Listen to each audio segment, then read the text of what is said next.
And for Marvel to be like, no, we just want to tell a story that stands on its own, and that Exhibitors, introduces please return to your reintroduces. booths. Large amounts of aisle traffic will delay the opening of the exhibit hall. For Marvel to be like, no.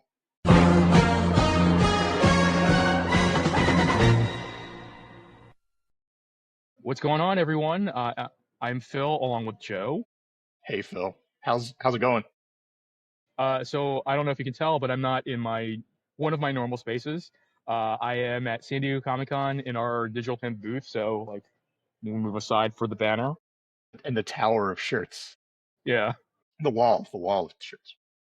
So it's Saturday of San Diego Comic-Con, and I'm tired. But yeah. The worst thing is you still have 2 full days left. Yeah. Yeah. But we're not here to talk about San Diego Comic-Con. We're here to talk about Fantastic Four First Steps. Yes. You saw it on Thursday night, right? I saw it on Thursday night, and you saw it when? I saw it yesterday afternoon, so Friday afternoon. But you saw it in San Diego during Comic-Con, so it must have been completely full and people that were ready to watch it. How was your crowd experience? People were definitely ready. So just a little background of how I guess the group that we had. So initially I was counting out how many people were in our group, and it was 12. So I bought 12 seats. It was 2 rows of 6. And then another person was like, "Oh, what about this person, so and so?" I was like, So I ended up buying 4 additional seats. But long story short, those people couldn't go, so I refunded those seats. It was probably mid-afternoon on Thursday, so the day of. But when we got to the theater, those seats were full. Like people had already taken those seats. Oh, wow. They So snatched people them up. were ready. Yeah, that's great. And cheering, crying, hooting and hollering. There was some cheering, I think. I stayed awake for the entire movie, even though it was 10 o'clock on a Thursday insane. after doing an entire convention day. Bro, that's insane. You fall asleep if it's after a certain time of day, like 8 p.m. and we go to the movies, you'll fall asleep for sure. You'll be like, how did so-and-so defeat so-and-so? Yeah. So the fact that you stayed awake is a real testament to the quality of this film, or so hooting and hollering. There were some performance-enhancing beverages. I got Celsius. My kids and I saw it in the afternoon of Friday because I have Friday hours at work, so I got out at 1 and I raced to the theater. I haven't done this in a while, but I went to the theater to buy tickets for a later showtime. I didn't want to pay the fee online, but yeah. I got there and we're buying the tickets and we got perfect seats. For us, it's 3 rows back, right in the middle. That's our sweet spot. And the guy next to us was ordering his tickets and he's like, "Anybody want a free gift card?" And I said, "Yeah." And he gave it to me, and I didn't think it was going to be anything, but it was a $20 gift card. And so he paid for our popcorn and sodas, and thank you, nice. kind sir. Yeah. And I took that all as a good omen. This is going to be this is a good sign. The movie's going to be great. And then we went home, and then we came back an hour later. Yeah. All right. So of the two of us, you are the bigger Fantastic Four fan. So I want to hear your thoughts first. Okay. Feels and very I guess, are we doing spoilers? I don't think we could do a spoil. We have how do you talk about this movie without spoilers? But we owe it to people to not spoil it, right? That's our first reaction. I think we'll do we'll do a non-spoiler section, and then we'll do spoiler time, and then get into some spoilers. That sounds good. All right, so just general vibes. It feels very much like the comics, and captures the tone exactly the way you want, a fan of the comics would want. It's strange to have so many Fantastic Four movies before, and to have one that's so different. I don't know how to put it into words, but it feels right. It feels good. I'm excited. At the same time, I went in with certain expectations that weren't met, but it definitely met different kinds of unexpected expectations. For the press for Superman, I saw James Gunn say this one thing about how when comic readers pick up a comic book. It's hardly ever the first issue. So normally they're joining the adventure in the middle of the adventure, or they're joining an established superhero. So that's why he wanted to do Superman that way. And I think Fantastic Four is definitely doing the same sort of thing. We have a team that's been established for a few years now, and they feel right with each other already. And we get it. Like they do like a recap of the origin and everything like that. And we just get to see them in their world. And it's not even their world like they're fighting bad guys. They're just talking about like the bad guys they've fought and how they've made peace with Mole Man and things like that. But again, expectations and spoilers. Like it's hard to talk about this movie without really digging into it. But let me try one more time.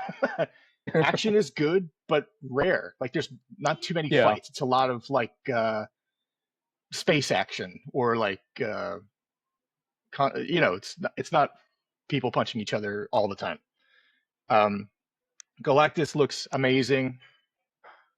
Like the way that the Silver Surfer sort of stole the Rise of the Silver Surfer movie. Galactus does that here. Like he's just every time he's on screen, it's like I just leaned over to my son and I was like, wow, like look at that, that's crazy. I just constantly was saying, wow, that's crazy. I love the science. I love the characters. I have a couple problems. I don't think there's enough character arcs. I think Johnny gets a great one. Yeah. I think Ben gets the starts of one.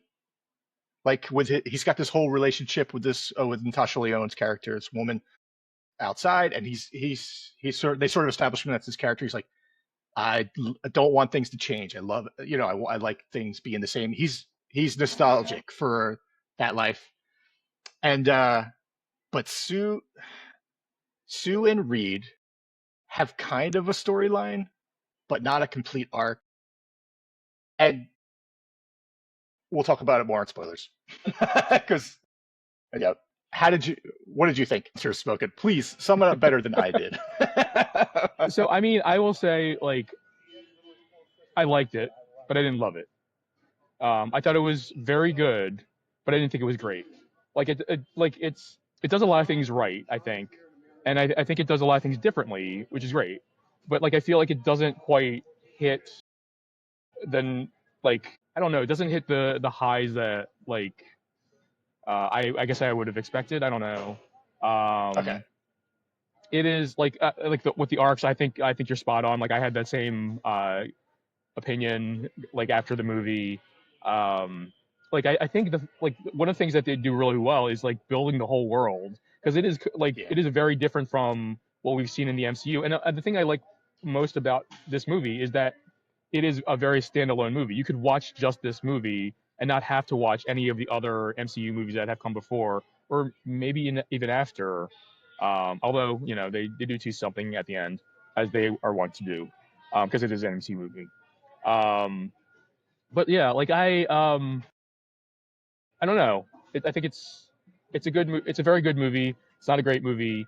I think the cast is great. Like all of the characters were well cast. Like I think of all of them, the one that I had most qualms about was Joseph Quinn, because like I really only know him from a couple things, and neither of them really scream Johnny Storm. Yeah. Oh, for sure. Well, did you see Stranger Things? Of course you did. Yeah. Yeah. But like I don't know that like Stranger Things, and I saw Quiet Place Day One, which he's also in. Oh yeah. Yeah. And neither of those things really scream Johnny Storm to me. He's great in both of those things, but like not what I imagine Johnny Storm to be. This is like, he's great as Johnny Storm, just to say that. Yeah. I really liked him as Johnny Storm too. I think this is a very different Johnny Storm than we're used to. Like we get a lot of the hot-headedness and the goofiness, but this is a one that is called out as a scientist, as an intellectual person, and they give him this arc where he gets to focus in on translating something, and that's not something you ever see from Johnny. Like it's just like he would pass that off to Reed without thinking about it. And it's great that he's taking charge, especially like because when he comes in this movie, he's coming to Reed, asking him why things aren't moving along faster. And it's awesome to see him sort of take charge and on a little project, on a what Reed calls like the little solving a little problem to help solve a big problem. It was really interesting for that Johnny arc. Yeah. I mean, I like I said, I thought all the cast was great. I want to give a special shout out to Paul Walter Hauser, I think is the actor's name, who plays Mole Man. Like, he's only in it for a little bit, but he's great in it. I feel like he steals a scene every time he's in it. He really does. And like the whole they took that character and totally spun it. There's this whole world down there, and they're like, we're gonna use that and make it part of the story, and love it every second. I mean, it really is probably like 3 minutes of screen time, but yeah. I will say the only other thing I want to say before we get into spoilers is like it felt like there was a longer movie that fleshed more things out, and I would love to see that movie. Yeah, it is a shorter than average movie, but yeah, it definitely feels like there could have been more. But would that have suffered? Like, what would have been hurt by that? Like, you know what I mean? What's the trade-off? Yeah. Yeah, I think maybe it's the right choice to make a movie like this version of the movie is probably the right version. But like, I would love to see like a Snyder cut of this movie. Yeah, for sure. A 4 hour and 44-minute long cut of Fantastic Four. I mean, Doom's definitely in that version. No spoilers. But for some reason, he's in it less. Yeah. All right. Are we getting into spoiler time? Let's jump into it. Yeah, let's do it. Spoiler time. Spoiler time. Okay. Where do we start? Do you think that the board being separate from Silver Surfer is a deal breaker for Johnny? I mean, I think he's probably relieved. Yeah. There is something interesting there. In the montage, the film opens with a montage, and I watched on Disney Plus. They have the behind the scenes of the Fantastic Four, or a special look at Fantastic Four, and it's mostly that montage. And there's a scene in that where Sue is like, "That's the voice of my little brother. He's single and ready to mingle," or whatever she says. And the look that Johnny gives is not he's not happy for her to say that. And I can't figure out if that's he was a character that was sort of sheltered before the powers gave him this reason to sort of open up and become a different person, or if they're hinting at something else for that character. But I'm overanalyzing it, and it's not the most interesting spoiler we could talk about. So I want to say the whole Reed's plan to move the Earth, ridiculous, batshit insane. But somebody made the comment after the movie is it's the I have a newborn and I can't really think properly kind of version of that plan. He's got newborn brain for sure. It's the worst plan. It's a plan that's so bad that I'm like, oh, this is not going to work. Immediately, this is destined to fail. And just so people know what we're talking about, Reed's plan is they're going to run from Galactus, but run with the whole planet, and the whole planet can be transported to a new solar system. Even my daughter was like, would they need to transplant the sun too? How does that work? And we were talking about it afterwards. It's you can't get if you're the tiniest bit closer to the sun, it changes everything. If you don't have a moon, it changes everything. It's crazy. So in terms of from a science perspective, it is batshit insane. I could see Reed Richards as a character making those choices already and knowing that this is the right spot to put him in. But there's so much room for error. It's insane. God forbid us two morons question Reed Richards and him doing the math already, but he has newborn brain, and God knows where he's taking us. We should that plan was crazy. So we should say the reason why he comes up with this plan is that Galactus wants Franklin Richards, who is their son. So what did you think about that? So when I was reading the Fantastic Four, Franklin was around, and people knew he was powerful, but he was also not like something that every villain in the world was after. He was just kind of like this kid. So now that I know he's powerful, I know that he's going to be like a linchpin in sort of like what happens in the future of the MCU as it kind of switches from where it's at to where it's going to be next. So the fact that Galactus wanted to eat that baby was I wasn't surprised by it. He's fat bastard. So we made the joke after watching the movie that like the Earth is a king cake, like King from cake? Mardi Gras. Yeah, Mardi Gras. There's a king cake. Please explain. Where like you No. So I don't know the whole like entomology or I guess the history of the king cake, but like there's a baby in the cake that you have to find, like a little like plastic baby. Oh, okay. So the Earth Galactus is hungry. He wants to eat, but he wants to find the baby in the king cake. So the Earth is a king cake. I like that. That's good. You went with a good group because they came up with some fire. So my impression was that not that Galactus wants to eat the baby. He wants It sounded like he wants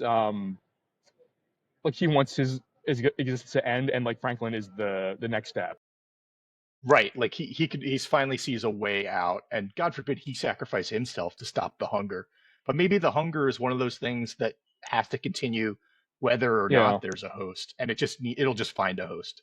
But not to get into like the comic lore of Galactus, but like he was I think they mentioned in the movie that he was a scientist initially, and like he became this like galactic or universal force. I don't know. Like he became a force of nature essentially, and like and I think the hunger like is just what came with that becoming that thing, and that hunger will always be there, and it just needs a host. So like, he wants somebody else to be the host. He's like, I'm constantly hungry. I'm always eating. Like I want to stop.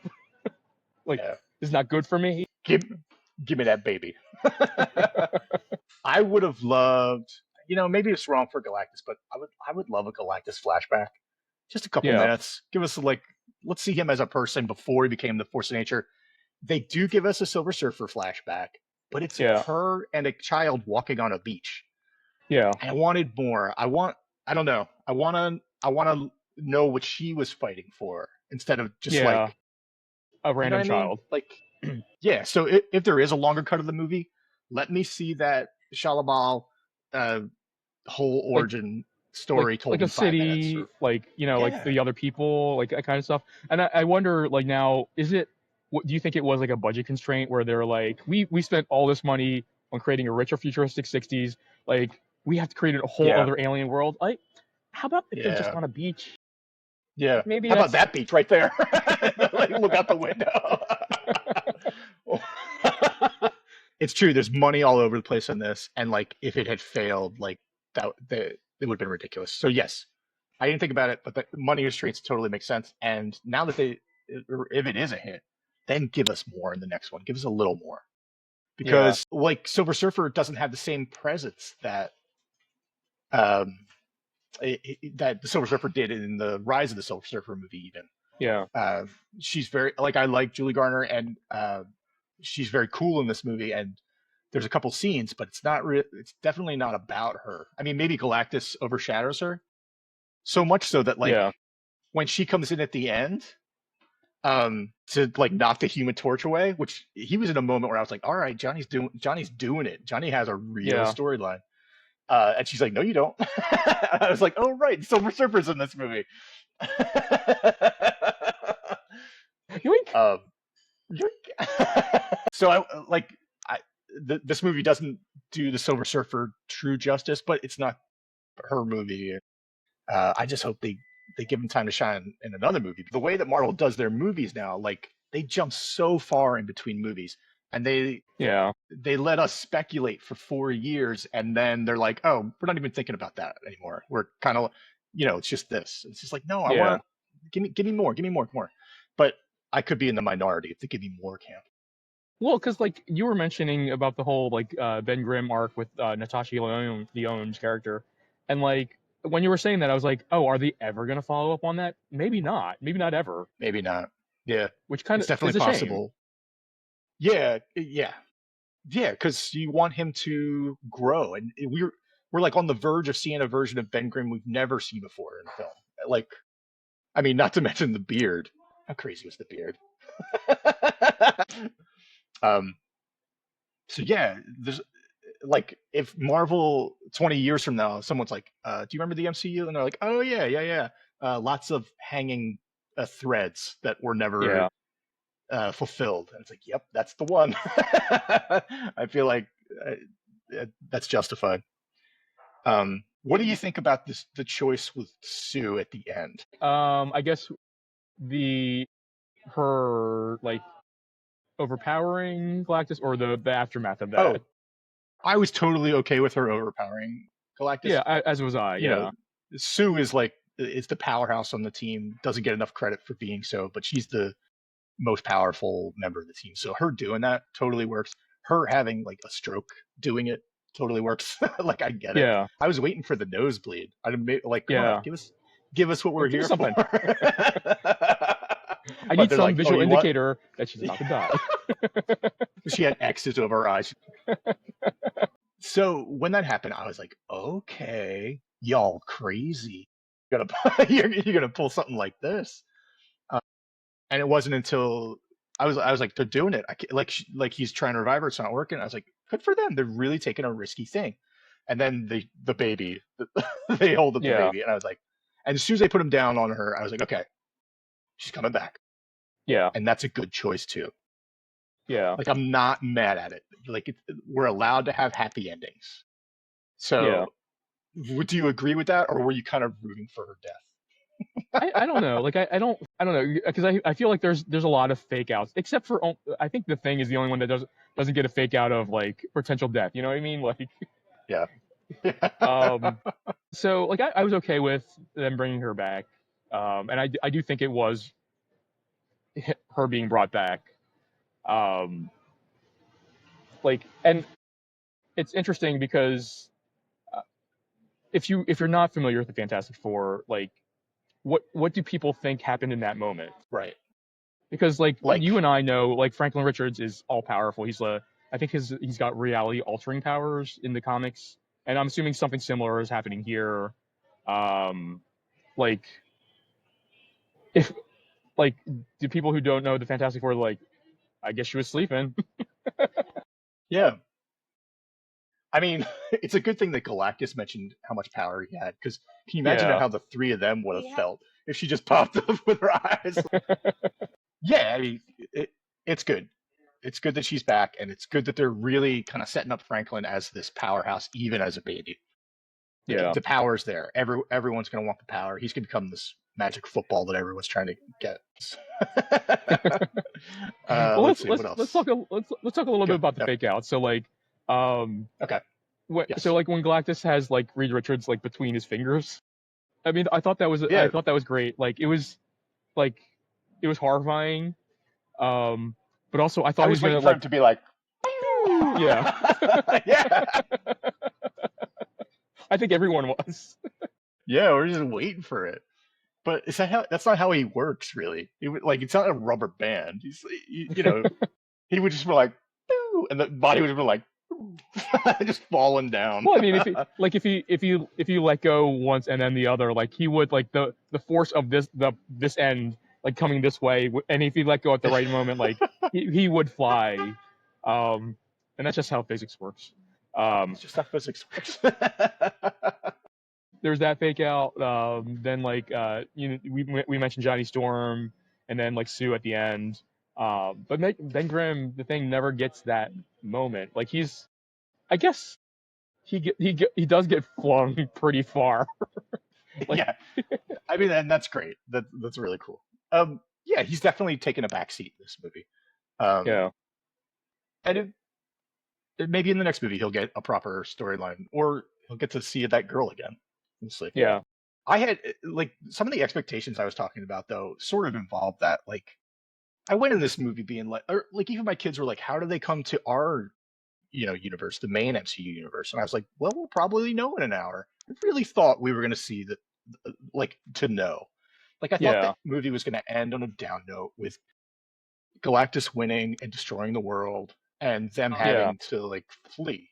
I really thought it was going to end that way. For Marvel to be like, no, we want to tell this story right, and we want to tell it self-contained, and we want it to stand on its own is great. Like they introduced the world, they introduced the characters, and then in Doomsday is going to be like a crazy. It's going to be crazy. Just like this, they're going here, they're going here. Like it's like yeah, I feel bad for people that haven't seen the movies because like they're what they're doing. It's going to be a movie of setup, which I guess is what Infinity War was, or yeah, right. Like Avengers yeah. Infinity War was totally just like moving pieces around. Well, I mean, I think I don't know. I hope like, and this is kind of like speculation for the future. Like Infinity War was very much like Thanos' movie. Like it is like Thanos is the main character of the protagonist of that movie, and I hope that Doomsday will be the same for Doom. Like Doom is the protagonist Yeah, of the movie, and it gives like I it gives that like sets up Doom for as a character. Yeah, I mean, that makes the most sense. And then you see things from his perspective and how he's moving the pieces around. Yeah. That'd be great. Speaking of Doom, what'd you think of the post-credit sequence? I mean, I think it's I mean, do we honestly think that Robert Downey Jr. filmed that? Like, no. It was Well, it was a mannequin like with a hood on it. they said it was filmed on the set of Doomsday, which is filming now, so it could be him. So it may be him, but yeah, it probably isn't. I mean, my kids and I were talking afterwards about like why didn't they show his face? And I didn't even think it was because they weren't acting. And I was like, well, maybe they have another fake out like planned. Like Interesting. maybe he's not, and maybe Robert Downey Jr. isn't going to be that Doom. Maybe because Yeah. there's so much in this movie about Pedro Pascal talking about like I have to think about all the bad possibilities, or he's this character that is tortured about protecting the world, about keeping people safe. What if that's Pedro Pascal and he takes off the mask so that the kid's not scared of this metal man that comes in? He's like, hey, look, it's me, it's Papa, it's Papa. So uh, I thought that was a real possibility, but I mean, we're talking about Marvel who faked out. I'm still a little miffed about the Mandarin fake out, but could they do that with Robert Downey Jr. or could there be many dudes that Well, so like I don't it's know. I don't interesting. know. It's interesting that you mentioned like Reed as Doom because in the new Ultimate Universe, which is coming out now, like um, I guess spoiler alert for the Ultimates, a version of Reed Richards is Doom in that universe. Is that right? Okay. Yeah, It kind of makes sense. yeah, It's the same. Yeah, they're doing it. They have the same path and the same idea about how to solve problems and everything. Oh, whatever. So I wonder if like, and again, this is speculation, um, because like in the comics in the Hickman run, I believe there's a council of Reeds. So like Reed Richards from like various like universes come together and like talk basically. They try to solve problems and whatnot. I wonder if there's gonna be a similar idea maybe with Doom. Although I feel like Doctor Doom would not work with different Council of versions of Dooms. himself. Yeah, so And like they'll I feel murder like you.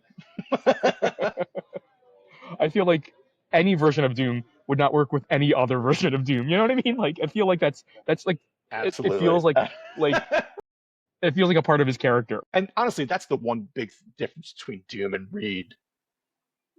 Reed is not that level of narcissist. Like Yeah. he's willing to be wrong. He's a reasonable person.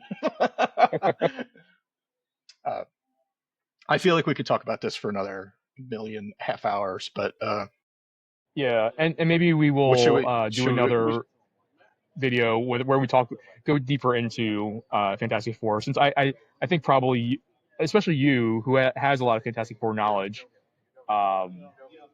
would have a lot more to say about this movie and like kind of getting into like the nitty gritty of things. I would love to. It's such a fun movie, and like I'm with you. Like it's good, not great, but it's kind of approaching great. I mean, it got so many things right that like I still am happy that it exists and happy that we're going to get more of them. Hopefully, I hope we have this team beyond this Secret Wars.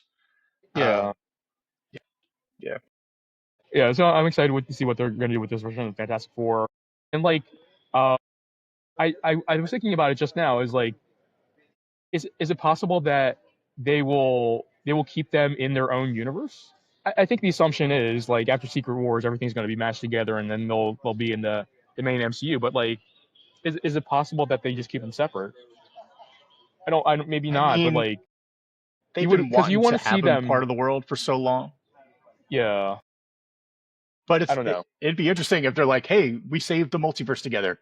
See you later." And they just I'm going leave. back to my room. I mean, they could totally be like, "If you need us again, I built this portal. Just let me know, and we'll come through the portal." Like, why not have two universes? But it's true. Yeah. Like when I went in this movie expecting that universe to be no more, but it will survive beyond them. Like, it's good now. They're fine. One last thing about Natasha We will Lyonne. take it. I was fully Yeah. expecting her to be like her character from What If. Like, I Absolutely, really wanted Birdie it to be the that. Watcher. Yeah, me too. Even to the point where, like, the whole time I was like, when will she reveal herself to be a Watcher? Yeah. Like, give it to me. Anyway, we'll dig into this more. Phil, make sure you get all that garbage in the gray bins. But we'll dig into this more later. All right. So, guys, what did you think about Fantastic Four? Let us know in the comments below. If you like this, give us a like and be sure to subscribe. And we catch you all in the next one.